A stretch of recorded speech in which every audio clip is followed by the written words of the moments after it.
আপনি সেই অথর্ব অকর্মণ্য খুনি গুমকারী সেনা অফিসারদেরকে যদি বিশ্বের শ্রেষ্ঠ অস্ত্র দেন, ওরা কি ওইটা লাগানোর জন্য ব্যবহারের জন্য বসে থাকবে যুদ্ধ ক্রাইসিস হলে?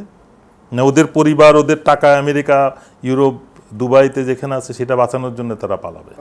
আসলে কি আন্তর্জাতিক শক্তি কখনই জামাতকে দেশের সরকার গঠনের সহযোগিতা করবে যদিও তারা ফ্রি ফেয়ার ক্রেডিবল ইলেকশনে নির্বাচিত হয়ে আসে? এটা খুবই একটা এই প্রশ্নটা আমি পছন্দ করতে পারলাম না। বাংলাদেশ কি একটা স্বাধীন দেশ? কিন্তু আমি অনেকের কাছে না, আমি বলতে এই প্রশ্নটাও কত আহাম্মকি প্রশ্ন, যে ভারত মানবে না, আমেরিকা মানবে না, অমুক মানবে না, তমুক মানবে না। আমরা তো স্বাধীন দেশ, এবং এটা কোনো ওই আফ্রিকান কোনো দেশের মতো বা ইউরোপিয়ান কোনো দেশের মধ্যে 10 লাখ 20 লাখের জনসংখ্যা না, 20 কোটি। তো 20 কোটি জনগণ সিদ্ধান্ত নিবে না কোন দল ক্ষমতায় আসবে, কোন দল শাসন করবে? Who cares? আমরা কি ইরান যুদ্ধের থেকে কিছুই শিখবো না?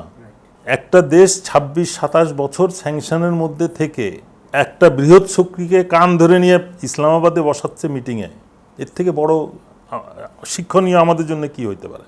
ছোট রাষ্ট্রগুলা, তারা ছোট রাষ্ট্রগুলার প্রতিরক্ষার কনসেপ্টটাই পাল্টাই দিছে, যে বড় শক্তিশালী আমেরিকা মানে খুব অত্যাধুনিক অস্ত্র শস্ত্র জনবল, মানে শ্রেষ্ঠতম স্যাটেলাইট পাওয়ার বলেন, এয়ারফোর্স বলেন, নেভি বলেন, এয়ারক্রাফট ক্যারিয়ার বলেন, কিছুই মানে রাখে না। ওই ছোট ছোট ড্রোন, ছোট ছোট মিসাইল, 5 লক্ষ 50 লক্ষ 5 মিলিয়ন 10 মিলিয়ন 50 মিলিয়ন 150 মিলিয়নের বিমান, আর ওদের 20 লক্ষ টাকার ড্রোন। তো এই জিনিসগুলো তো আমাদের জন্য তো একটা বিরাট শিক্ষণীয় বিষয়। তো আমরা এটার থেকে শিক্ষা না নিয়ে আমরা ছোট ছোট ক্ষুদ্র ক্ষুদ্র ক্ষুদ্র ক্ষুদ্র প্রতিরক্ষা ব্যবস্থা নিচ্ছি।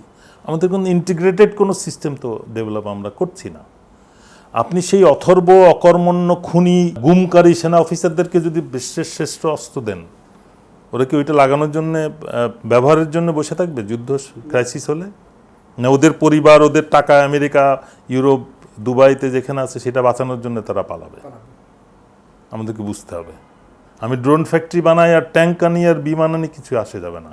আমার যারা চালাবে বলে ম্যান বিহাইন্ড দি গান, ওইটা ইম্পর্ট্যান্ট। আমাদের জন্য এখন ওটা পরিবর্তন করাটাও জরুরি হয়ে গেছে। ওটাও পাল্টাইতে হবে। ওটার সাথে সাথে যে জিনিসটা কিনলে আমরা কম পয়সায় বেশি নিজেদেরকে প্রতিরক্ষা বা নিজেদের অবস্থানটাকে নিরাপদ রাখতে পারবো, সেই ব্যবস্থায় যেতে হবে। আমি মনে করি আমরা বাংলাদেশ এখনও সেভাবে সরকারের কোনো সদিচ্ছা আমি দেখছি না।